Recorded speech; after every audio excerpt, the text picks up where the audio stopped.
everyone, welcome to our Have a Mocha with You's podcast where we chat with residents from Mocha. I'm Reia. I'm Nicole. And I'm Luke. Today we have a very special guest, a man who wears many different hats. Minister of State to two ministries, MTI and MCCY, and on the board of MAS. Let's welcome Minister of State, Mr. Alvin Tan. Hello everyone. Hi Nicole. Hi Luke. Hi Reia. Thanks for having me. What we're gonna do is we're gonna jump straight into some quick fire questions so we can know you a little bit better. Alright, first question. Man U or Liverpool? Course menu. Without a single shred of doubt. Eat your prata with curry or with sugar? Oh, no sugar. Because it's too sweet for me. So curry works. Very healthy. Yeah. Are you an introvert or an extrovert? What do you think? Extrovert. Yeah, you do seem Yeah. extrovert. You can be a minister like as an introvert. Yeah. No, you you must be- absolutely can. Really? Yeah. So when I'm totally introverted, so I go home, I need to rest, don't talk to anybody, and be my shell. You can be a situational extrovert, you know. That means when the time calls for it, then you come out. Ooh. Do you prefer the west side or the east side? Oh, I prefer the central area because that's where Mocha is. Yeah. For USS, Minion Land or Jurassic World? Oh, Minion Land. Ah. Absolutely sure. Because I was there, we opened it, we ground broke it, and we love food. What do you really do when you're trying to recharge? I love sports, so I play lots of sports. I love football, not just watching and being very miserable watching Man U, but also playing. What position do you play? Oh, I've been playing forward for most of my life. When I was in school, I was one of the taller ones, so it's much easier. I was much faster when I was your age. Now I'm much slower. Now I do a lot of canoeing as an advisor to the Singapore Canoe Federation, and I encourage all of you to go try it because we have very beautiful waterways in Singapore. So as advisor to the Singapore Canoe Federation, I try to make this waterways even more accessible so people can paddle and just enjoy nature, you know. So I was just recently at MacRitchie. I go to Kallang very often and also Marina Bay. Yeah, so go pick up the sport. It's very easy to pick up. I just took up the 1-star certification. It allows you to just go by yourself as well as maybe as a friend and just explore our waterways. Do you have a favorite child? Yeah, both of them are my favorite child. No, you that's can not- choose one. You have to give an answer. Okay. Come on. So I have a favorite son and I also have a favorite daughter. Yeah. Favorite child? No gender. Child. Yeah, child. They are both special. Talking about your kids, right? Sometimes you post your children, but you cover their faces. The reason Fair enough, why fair you want enough. to cover their faces is to as far as possible to preserve their privacy. I'm sure with your very busy schedule, you would value the time with your kids as well as your wife. But I recently read that you go to a marriage counselor. So does this help strengthen your relationship with your wife? Yeah, I think it's very important. I think people say, why do you need to go to a marriage counselor? And then also, why do you need Right. to post it? Yeah, there's a Yeah. certain stigma about Yeah, it, right? So there's a certain stigma, Nick, but it's only because we treasure our marriage. We think it's central to us, and it also helps form a very secure environment for our children. You know, over time, you get to know each other. You also try to overcome some of the good and bad habits that you bear with each other, you tolerate with each other. But I think to meet a counselor from time to time to try to untangle some of these issues, it affects everyone. Yeah, and we do that because it's important to us. We do that because we want to safeguard the marriage and we want to have that environment for our children. In fact, we tell our children, you know, sometimes if Papa and Mummy does have disagreements, and sometimes we apologize to them and say, sorry that you probably had to see that. That's not how we want it to be, and so please forgive us and we'll do better. So they see that, you know, we are not perfect, we are imperfect, but they also see that this is how we resolve conflicts, and it's so important for us to lower our guard and put our pride down, be humble, and then the central thing is to love one another. Yeah, and sometimes it's not easy. So I hear say that you're a gamer. What kind of games do you play? With all your jobs, right? How do you even find time to play them? Ever since I was a boy, I love gaming. Yeah, I started with many different games, and then now on PlayStation, I do play a few. My favorite one is always football, so FC25. It allows me to go bite-sized, and I compete with somebody else on the other side of the world. But I also like stories. So first persons like Wukong Hei Shenhua. Yeah, Black Myth Wukong. Black Myth Wukong draws out those stories because as a kid I loved watching 西游记, which is before your time. Yeah, Right? we know. Journey to the West. Yeah, it's actually not bad. Then I also enjoy the Assassin's Creed series. So Assassin's Creed Shadows. By the way, parts of it has been developed by Singaporean developers. Wow. Yeah. And then I also enjoy God of War because it has very, very good stories. It's a story about a father, Kratos, and his son, Loki. So I don't find it as like a game, but it's for me to be immersed in a movie. Yeah, and to draw out the stories.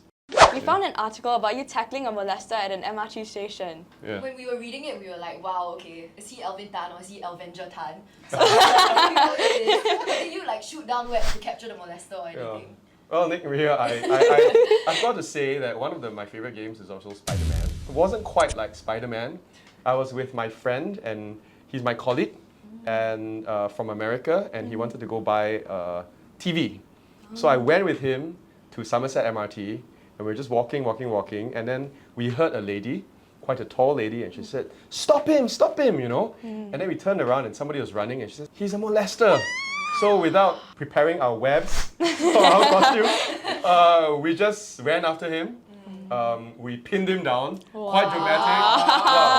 And then, strangely enough, we were all given an award by the traffic police. Wow. Yeah. So that was a couple of years ago. I was just looking at your LinkedIn yesterday and your CV is crazy. You graduated from Harvard, forged a career in investment banking in Goldman Sachs, joined Facebook in Singapore in its early days, and later even joined LinkedIn's senior management team.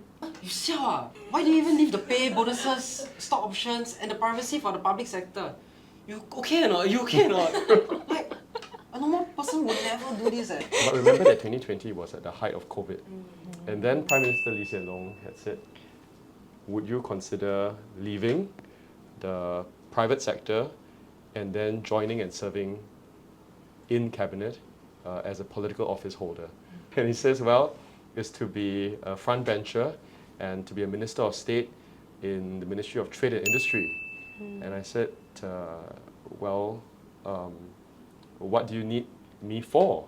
And he said, well, you know, now is at the height of COVID, we need people to look after our businesses, jobs are at stake, and MTI looks after businesses, looks after jobs, and I was asked to help look after, for example, our tourism sector, which, as you know, was really down, you know, because of COVID, flight restrictions and everything. Tourism sector, I said, it's almost dead. And he says, yes, the only way is up. Yeah, so, but it's not just MTI. And then later on, he also said, oh, another ministry, which is MCCY, which is the Ministry of Culture, Community and Youth. And it's also important because that's how we, you know, work together with our youth, empower you, and also on racial and religious harmony, which is very critical for Singapore. Later on, 1 year later, then chairman of MAS, and now our president, President Tharman, asked me to join the central bank as a board member. I also said yes, so suddenly I have 3 jobs. But why did I say yes to this? I think all of us as Singaporeans, we have a duty. And the duty was so much more apparent for me and so much real in the height of COVID.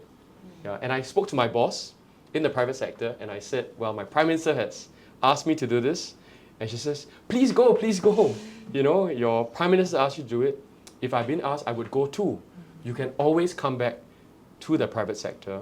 But at a period like this, at a critical time like this, please go. And if you're asked and called to serve your country, please go. And I thought for me, I also have a very understanding wife. And she said, of course.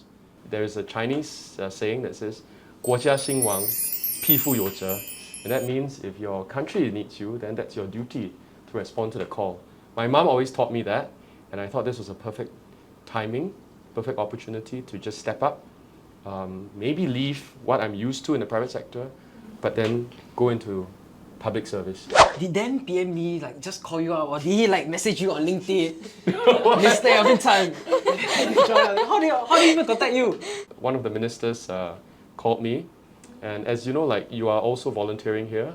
So I've been volunteering with Dr. Lily Neo, the MP, in Chinatown. So I'm not this familiar to some of the MPs and some of the ministers. So one of the ministers called me, and then later I was asked to see Prime Minister Lee at his office. And then Were you scared? I was very nervous. I mean, Is it your first time meeting him? it wasn't the first time, but it Okay. was first time where I was meeting him one-on-one Right. in his office at the Istana. Now that we know more about your personal life, let's move on to your job in the national sector. Sure. So you're the Minister of State for 2 ministries, MTI and MCCY. Yes. And you serve on the board of MAS. Yeah. Does that mean that you get 3 times the pay? No. Yeah, it's just one. It's just one pay for all 3 jobs, and yeah, I get to play very different roles because the MAS board member role and the MTI role is very economics and finance, and this is very, very important because you want to make sure that, for example, the MAS, the Singapore dollar is strong. The Singapore dollar is enables us to have other people be very confident in our economy, very, very confident in Singapore. It's also important because we are building our financial sector, and as you know, Singapore is a financial hub. The MTI role is also incredibly important because it's basically building Singapore's economy. You need to have a very strong economy so that we can have jobs, and we have good jobs and a good livelihood for our people. So what we do at MTI is super interesting. It is selling Singapore to the world. I'm basically, the salesman to Singapore to the world. And so we go out there, we negotiate free trade agreements because trade is our lifeblood. We also help different industries grow in Singapore. I talked about the finance industry, I talked about maybe the tech industry, I talked about maybe tourism, and so many others, research, development. All of that comes under MTI, and then financial sector comes under MAS. So these are super, super important ministries, and I'm glad I get to play a part. And then on the other side, using the other side of our brain, and that's the Ministry of Culture, Community and Youth. And that means stewarding things like arts, culture, sports, making sure that our different faiths and our different religions come together, our different race and religions. So, for example, like harmony circles. And then very importantly, of course, our youth.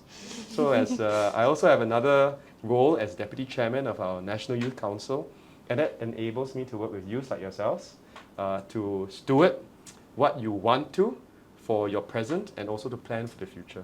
Yeah, so it's very different, skill sets, but I think come together is quite exciting.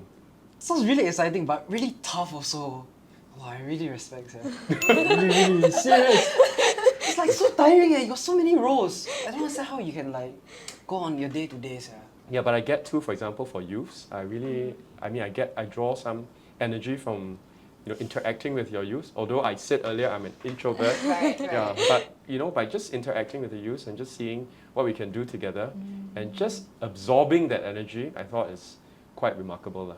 We believe that there must be certain instances where you're kind of want to take a day off, spend time with family and friends, so you want to take leave. Yes. But if you want to take leave, how does that work? Do you Yeah. literally email PM Wong, hi PM, I would like to go on leave? Yeah. So I did not realize when I said yes to PM Lee, I did not quite ask him at his office, what's the leave policy? Yeah, I didn't ask PM what's the leave policy? But he had asked me and another office holder to lunch one day. It's just the 3 of us like this in a table like this. And then he's like, how are you all feeling? What is it like now? And just checking in on us, checking in on the work that we're doing. I thought very casual. And then later on, I asked him, I said, PM, what's our leave policy? Yeah, how do I apply for leave? And he says, Alvin, it's very easy. You just email me. I will look at it. I recommend to President, and President approves your leave. I said, well, even for one day? He says, yeah, even for one day. Yeah, so it's new to me because I cannot imagine that for every time I need to apply leave, President has to approve my leave. Seems like quite tua zong, right? Quite serious, right? Yeah. So initially I would be very nervous and, dear PM, I would like to apply for leave, and I would just read the email again and again and just making sure I got all of this. And then you submit it to PM, and then PM and now PM Wong would then either recommend or not recommend, but he would recommend most of the time, if not all the time. And then later on it goes to President. Then it was President Halima, now it's President Tharman, and then President Tharman would say approved. Wow. Yeah. So serious. It's quite serious. I It did not is realize quite that. It's very serious. different from when I was a private sector. I just say, boss, can I take leave? And she's like, yeah, go ahead. Now very, very serious. you know. Yeah. I'll be scared to take leaves. Yeah. I know. President must approve your leave. Yeah. Crazy. Can I ask, what exactly does a Minister of State do? Yeah, well, we have a team within all of the different ministries. Usually it's typically it's helmed by a minister, a full cabinet minister, and then you will have some junior ministers, so ministers of state and parliamentary secretaries that support the work of the minister. Because the workload is huge, right? So for example, MTR, you're going to cover the entire world, 27 free trade agreements, for example, different sectors, the tech sector, tourism, as I mentioned, or it could be the oil and gas sector, or it can be logistics sector. So all of us have different roles. We support the minister, and that's what ministers of state and junior office holders do. How do you manage to be a minister, a husband, a father, a son, and a friend, like all at once? Are there certain trade-offs or certain sacrifices that you've had to meet as a leader of Singapore? Yeah, well, I'm one of many who do this role within government and within our party, I suppose. And it's very difficult to balance many different roles. I mean, all of us balance different roles, right? Luke, you're a son. Reia, you're a daughter. Nick, you are a sister, for example. And then you're also a student. You're a volunteer. So we all of us, I think, wear a variety of hats. It's about, I've learned also how important it is then to time manage. What are priorities? What are not so important things?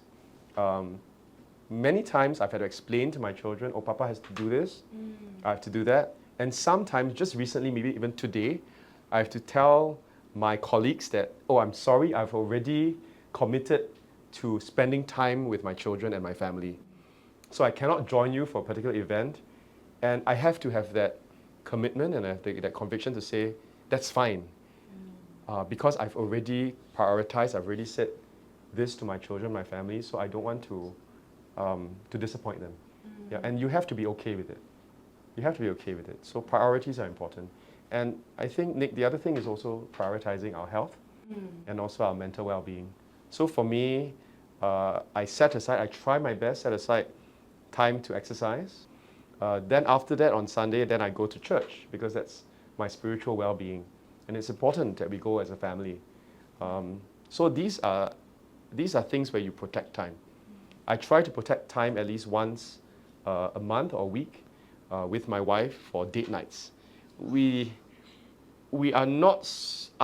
am not so good at it sometimes, but I try. And I think it's very important because you want to safeguard these things, and these are important. Because if you don't manage to do what's important, then how do you do the so-called more important work, for the nation? Both are important, and I think you just have to manage the time. Okay, so some people think that MPs play it safe and have to be politically correct all the time. But especially as a minister, right, how do you stay true to yourself? Like, how do you make sure that it's your own self, not like a facade that people want you to be? Well, look, I think it's really, really difficult. I think all of you also find it very difficult in your interactions in school and with different friends and different circumstances and different situations, right? I think we need to have a core and a North Star. And what guides you, what guides your values. And then sometimes because you get buffeted, right? Because there are pressures, and then sometimes it challenges your values. But if your core is strong and you tend to the core, you tend to these values, then even in the most difficult circumstances, it should not shift. Yeah. But even if it shifts sometimes, then it will signal to you, it says, hey, something is wrong here. It's not quite you, it's not quite you, Reia, it's not quite you, Nick, it's not quite you, Luke. Then you say, oh, I better reorient again.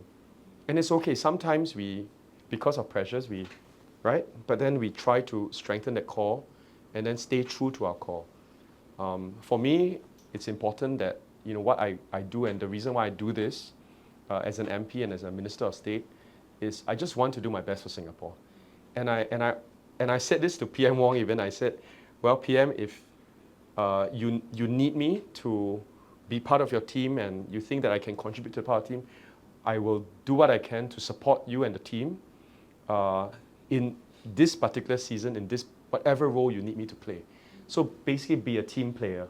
Yeah. So we all have different seasons in life. And we have all different callings. And I think just to fulfill that calling in a particular season.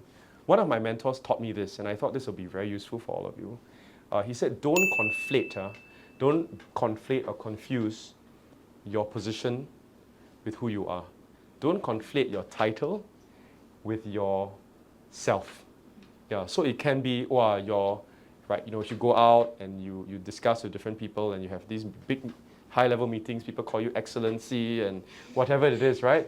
Yeah, I remember my mentor's teaching, and he says, you ultimately, this minister of state title or excellency or whatever, honorable or whatever, these are just titles that when you finish serving at that particular point of time, these titles won't follow you. You are just Alvin. Your wife will know you as Alvin, your mother will know you as Alvin, your children will just know you as Papa. So don't conflate. That's not your identity. When the time is up for you to take on another role outside of government, then that's who you are. Yeah. So I thought that was a super useful advice for me. So I never conflate, and I think it's important, very healthy. Why do you call it Mocha? Is it because you're like a coffee addict or something? Well, Reia, as you know, Mocha stands for, it's actually spelled M-O-C-A, right? Not M-O-C-H-A. Yeah. But I thought it was a really interesting play on something which I think many of us feel comfortable with. It's basically Moulmein Cairnhill. So you take the two letters of Moulmein and the two letters of Cairnhill, and it becomes Mocha. Yeah, it's just easy. I think people get a familiarity with it over time. And yeah, it's a constituency that I've grown to love and to cherish over time. So looking back on the 5 years at MoCa, do you feel as though there's a certain aspect where you kind of made the biggest impact in our MoCa community? Are there maybe any moments in the past 5 years that kind of stick out in your memory? Yeah, well, there's so many. Yeah, I think of it in two terms, in the people that we've brought together, and also the places that we've now refreshed and made even more vibrant. Yeah, and the people, what was most memorable is during the COVID-19 pandemic, some of you were together with us and just working with our stall owners in the hawker centres, Piko just outside, Tedja Centre, as well as Newton Hawker Centre, and helping them get past the difficulties of COVID. You know, their stalls were affected, their businesses affected. I still remember we had to put barriers within all three of the hawker centres. So it's very, very difficult. And helping our people get vaccination, get jabs. I still remember some of our seniors, when we first got the vaccination, they were a little bit nervous, and understandably so. So I remember working with one of our seniors and says, Auntie, 你不要怕, you don't be scared. You sit beside me, and then we go through it together. And so these are some of the moments, people that that stood out for me during the COVID-19 pandemic, which were quite defining within the 5 years. But there are many others also. I mean, we've built many interesting teams. Our Green Mocha for sustainability, our migrant guests, OMG, I think some of you have volunteered, which helps us to recognize and also increase the respect for our migrant workers who built the community. We've done a lot of work with mental well-being as well, and then with our seniors with Mocha Silver. So a lot of these are the people aspects of Mocha that I find very, very special. For the places, these are the hard stuff, right? Infrastructure. I think we've built a few different parks, and there are more parks on the way. I'll give you some example. Pekyo Park, which is just outside. We've built a dog run in Mount Emily, and we have new projects coming up. Sports facility at Cambridge Road, another sports facility at Farrer Park. Just snippets of many, many different projects that we have ongoing. You mentioned the community coming together during COVID-19, Yeah. but that was like right when you assumed office. Yes. So it must have been like a great test to your leadership. So how was it challenging for you? Yeah, it was challenging because there were restrictions, right, Reia? But many of our volunteers stepped up we engaged with our hawkers, we get engaged with our residents. We were able to go door to door, knock, within all of the different rules, but managed to then get the overall picture a little bit more safe for our people. I mean, if you look at how Singapore has done during the COVID pandemic, we're one of the countries with the lowest deaths per 100,000. So I think overall, because we have a very good team, we got through it together. So basically, in your capacity serving residents, right, on the ground for up to 20 years? Yes. What do you have to Chinatown say? and here. Yeah. What do you have to say to Singaporeans that are self-entitled and never satisfied? Luke is very, very direct. Yeah. I think we have so much to be thankful for, Luke. If you look at, to this year we celebrate 60 years of nationhood, of independence. And I mean, in my parents' time, and your parents or your very grandparents' time, it's a very different time from now. You know, my parents, they came from very poor families. They used to live in a kampong with those thatched roofs. And my mom and my dad would go to toilet, right? They would have to get out of their house and then go to a tin shed for their toilet, right? Do their business, and then later on walk the path back to their kampong, their house. And my mom had to quit school early. She dropped out of school because she had to look after and earn money, work in the factory, earn money to go and pay for her siblings' education. Right? So things like that, very, very different, very different. So their youths were spent doing these things. I mean, for us now, they did so much so that we can have much, right? And so if you see over the 60 years how Singapore has progressed, I think there's a lot to be thankful for. Now we have, you know, one of the best housing in the world. We have one of the best healthcare in the world, education in the world, transport in the world. Our Singapore dollar is strong, our economy is strong. I think there's much to be thankful for. I worry, look, I really worry that if we don't see that and we don't recognize that, that we get too comfortable and we realize we think that, you know, 得来容易, you know, it's easy peasy, and that cannot be the case. We have to continue to be hungry because the world is getting more dangerous, a little bit more fragmented, more divided, and we must be hungry. We cannot just say, oh, we are there, because as soon as we say that, then we will. It's like snakes and ladders. You can just go all the way down, and it's going to be even harder to pick up the pieces after that. Yeah. So it's really, you know, you guys are the future. Stay hungry, stay relevant, stay united, but be always hungry. What else can we do? What else can we do for Singapore? What kind of careers you can forge? Yeah, and there's so much more that you can achieve, right? And also give back.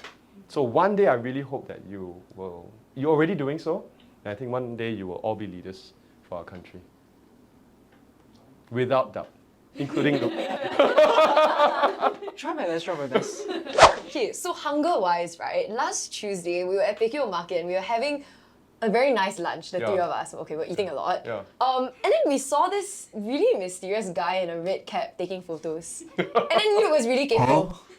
I was like, So Luke was trying to suss out who it was. why is this guy wear a red And cap? then we realized it was you. So Luke kept calling you creepy behind your back. But then Reia kind of excused you, saying that you're just filming another episode of Undercover Boss.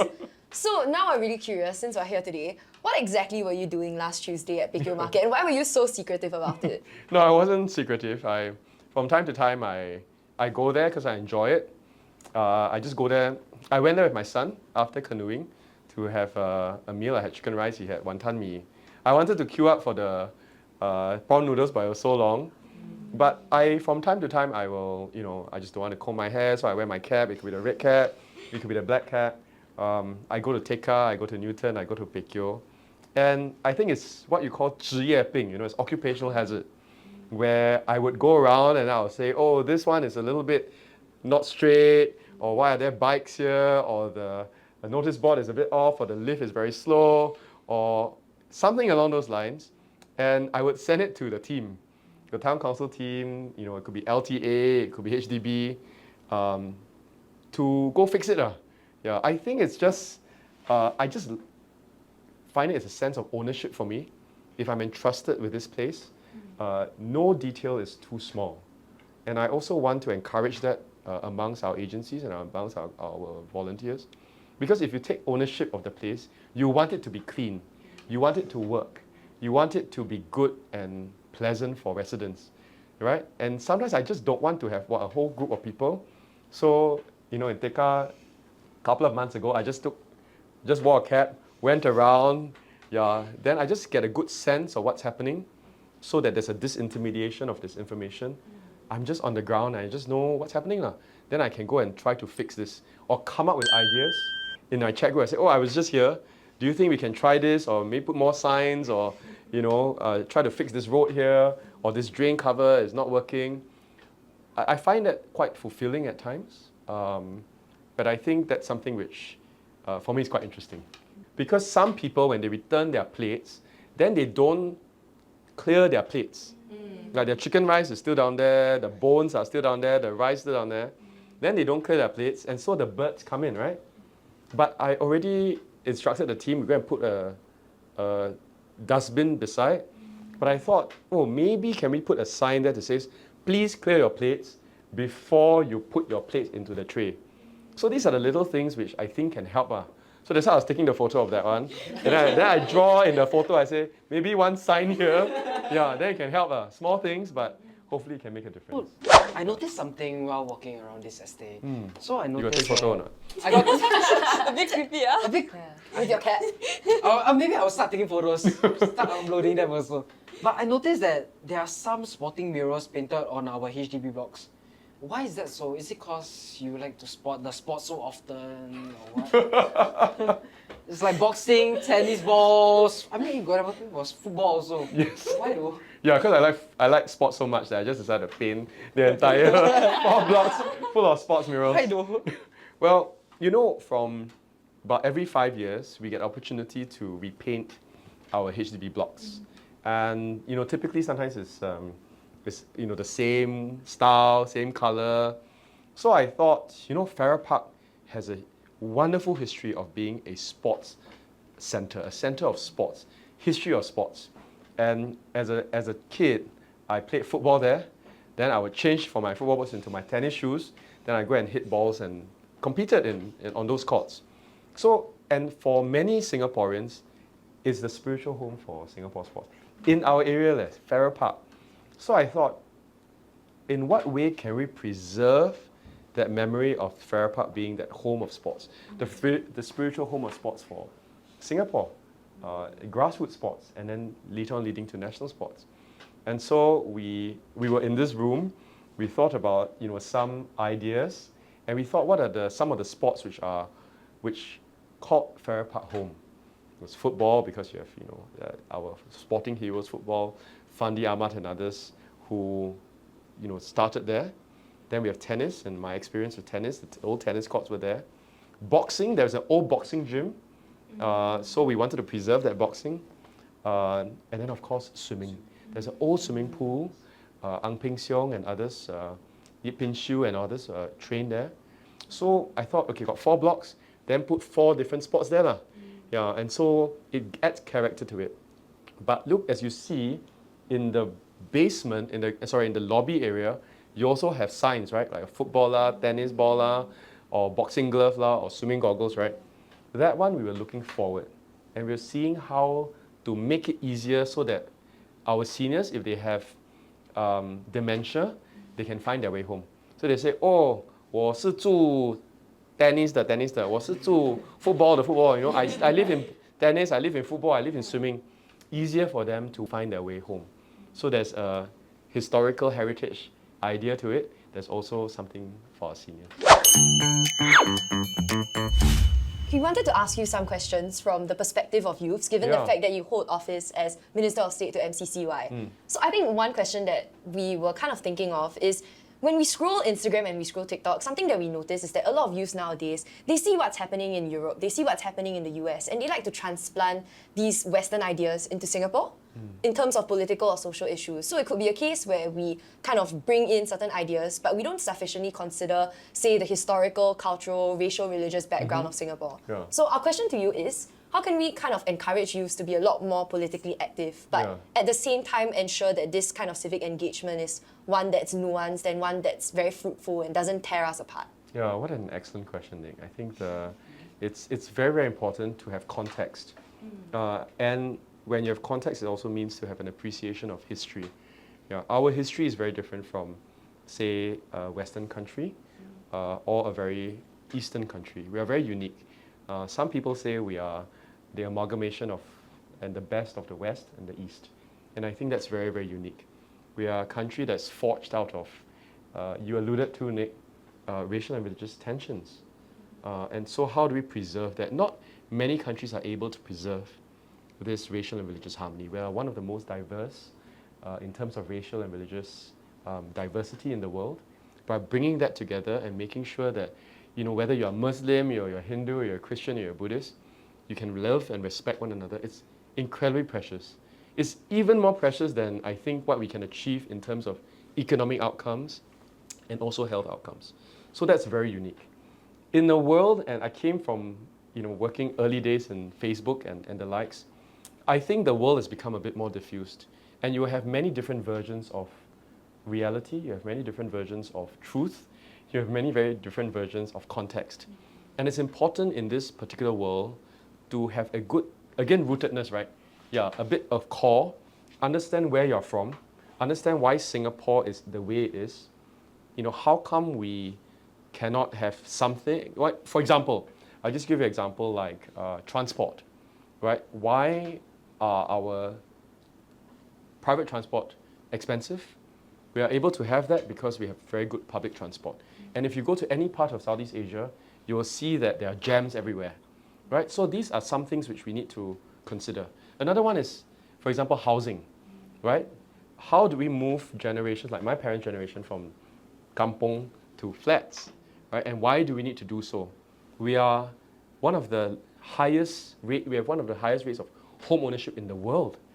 I think only Singapore can do that, right? So it's very, very important to understand these different contexts, compare it with another different country, another different culture, but retain the fact that it's important for us to have this.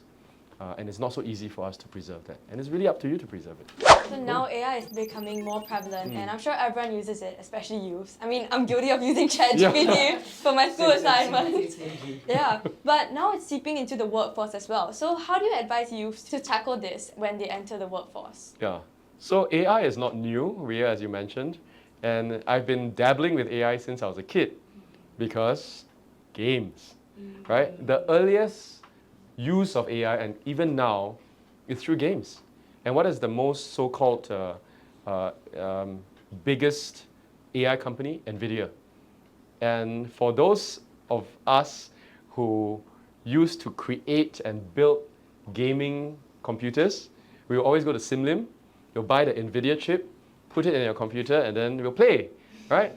And so NVIDIA was one of the earliest to create these chips for gaming. And that's why it's at one of the forefront of the evolution. So AI will change the way, it's really changed the way that all of us do things. You can speak to, you know, your iPads, Siri, for example. You use ChatGPT, Reia, as you say. I use it too, to give me some context. Like, for example, the speech that I'm about to deliver later on, you know, I feed it in a prompt. AI just gives me a frame, but then I don't take it full sail, right? Yeah, I don't take it wholesale. What I do is then I will augment it. I get some ideas, and then I start to work on my speech along those frames. It is an assistant rather than taking over what I have to do. I think that's important for us to do, so it augments what we can already do, right? Yeah, I'm sure you don't just submit it wholesale, right? Yeah, right, Luke? Yeah, definitely, definitely. Never. Yeah. What's one advice that you would give young Singaporeans who are going to start their first job or Yeah. transitioning to their second or third job? What's Yes. one piece of advice you would give? Yeah, this advice has always been consistent, right? Nick, Reia, and Luke. It's always just two words. It's turn up. It's just turn up. And it may seem very simple. But not everybody turns up.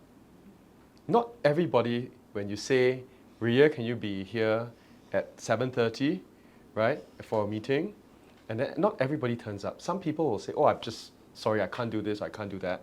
Or they last minute say, I basically just, you know, 放风筝, right? It just basically ghost you, right? And that's not cool. Then you can't rely on that person. You can't rely on a person to turn up. You can't rely on a person to be on time. You can't rely on a person to deliver.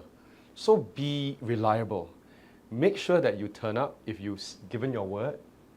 Make sure that you turn up with being entrusted with a responsibility. Make sure you turn up when you say that you will. Your word is your bond. What you say, you do. What you do is because what you said that. So I think that's super important. Because once you turn up, then everything else falls into place. You turn up for a job, you turn up for a project, you turn up for something like this, and in the process you learn, right? You develop skills, you develop experience, and that's incredibly important. Conversely, if you don't, then you lose the opportunity to learn something. And that's not just that. People will say, oh, you know, I can't quite rely on this person. And then that affects your reputation. Who Reia is, who Nick is, who Luke is. And that's super important. I will start turning up more often. You already okay? turned up, Luke, you are Turn here. up on time, you. On time. you. Turn up That's on one time. major problem I have. Majority of the time, I'm always late. I'm so sorry, but... But you were early today, yeah. Yeah, I was late because I was working on a speech that I deliver in a couple of minutes. But that happens, and I mean, what you do is, you know, I ask you, sorry, right? Yeah, you try not to happen, but at the very least, I think what bosses now want is this, right? It says, well, you know, I entrusted you with something, just help me settle it. And what I do, you know, to my bosses in the private sector and the public sector is this golden words. You know, it's not about anything else, but just say, boss, don't worry, I'll take it off your plate. I think that's the best thing that any boss wants to hear. Because the boss, your manager, will have 1,001 things, right? And if you can say, boss, I'll take it off your plate. I count in for you. I settle for you, right? But you must settle it. You go and tell your boss, I'll settle, and then later the boss like, what is? Right? So I think that's being reliable, helping take off the plate, be a team player. That's really very important, particularly in the age of AI. Yeah. I think the next thing we wanted to do was just ask you a few very light-hearted questions that are a lot more chill. So the very first one is that there seems to be this recent trend where a lot of the MPs are posting about having coffee with their younger selves. So, what would you say to him? What would you say to him if you had the chance to speak to him right now? Oh my gosh. Who gave you this one? Inside source. Yeah, well, I would say, you know, this is me, I think 15 or 16. Yeah, and I would say, you know, life is so long, you have so much to explore, you know, and I cannot wait to show you, or I cannot wait for you to discover all the different strengths you have, all the different experience you will have. Yeah, it's very weird looking at me like that. Yeah. I mean, back then your hairstyle is still in trend. I don't know, that was nice. It's a center button trend. Okay, sure. Yeah. I think it's gone one round. I think you set the trend back then. No. Yeah. If you had the choice to travel ahead in time or like go back into Singapore's history, what would you choose? Yeah, well, going back, I would say, Reia, I would love to see my parents living in their atap houses. Yeah, and just seeing what life was like back then. I would really, really like to see my grandparents, you know. Yeah, my grandmother, whom I love very, very much, she fostered my father. He was let go or given up by his biological parents, and then given up to this. She's not my biological grandmother, but she's my father's foster mother, and she raised me, and I love her so much.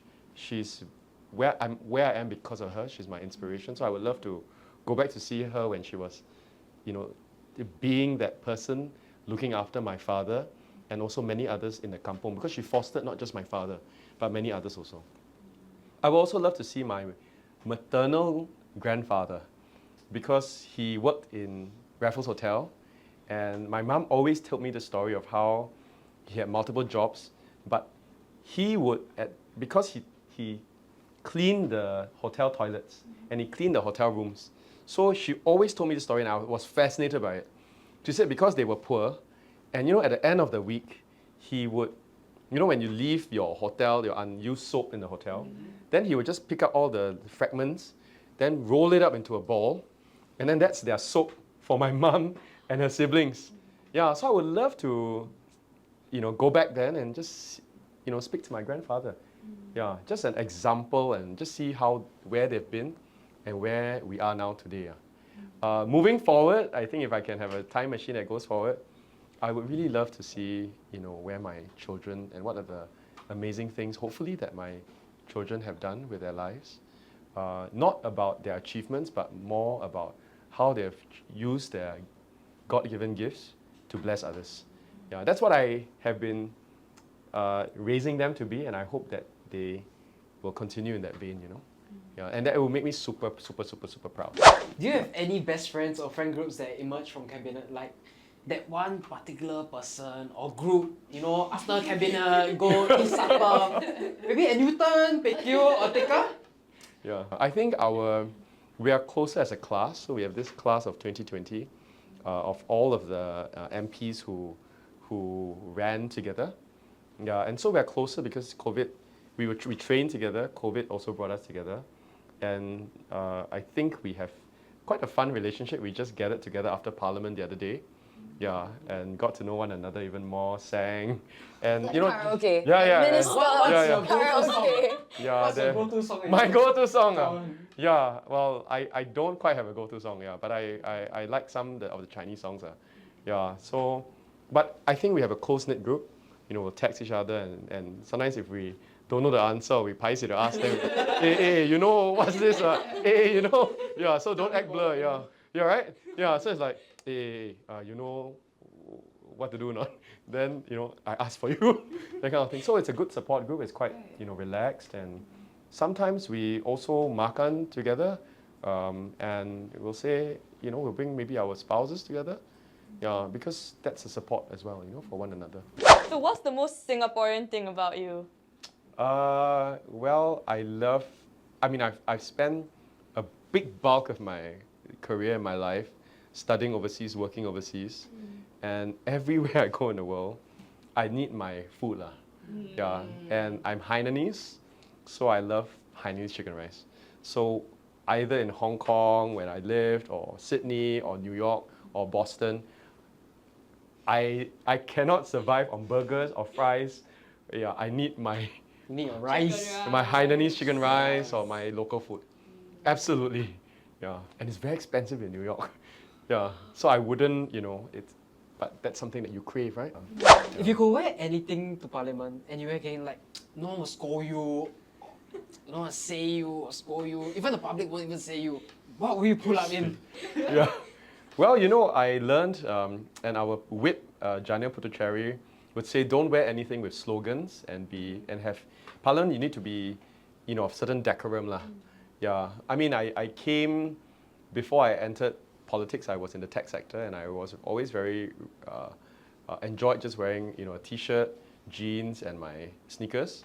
Yeah, and I would say I'm most comfortable in that. And if I can, I would do that. But I think Parliament has a certain level of decorum that you want to respect. So I always am very conscious, and I would always wear a shirt, pants, and put on a jacket. Would there be ever, a dress down day at Parliament? Or like Halloween party. Halloween party or what? I don't think you want to have a Halloween party in the chamber. I think it would be cool, buddy. Quite cool. Cool, dress down day. Dress down day for all the ministers. You wear whatever you want. Be yourself. Imagine a minister roll up with slippers. Yeah, I think you need to kind of, to be, but you need to have decorum because this is where decisions are made for the country. Yeah, so must have got some standard.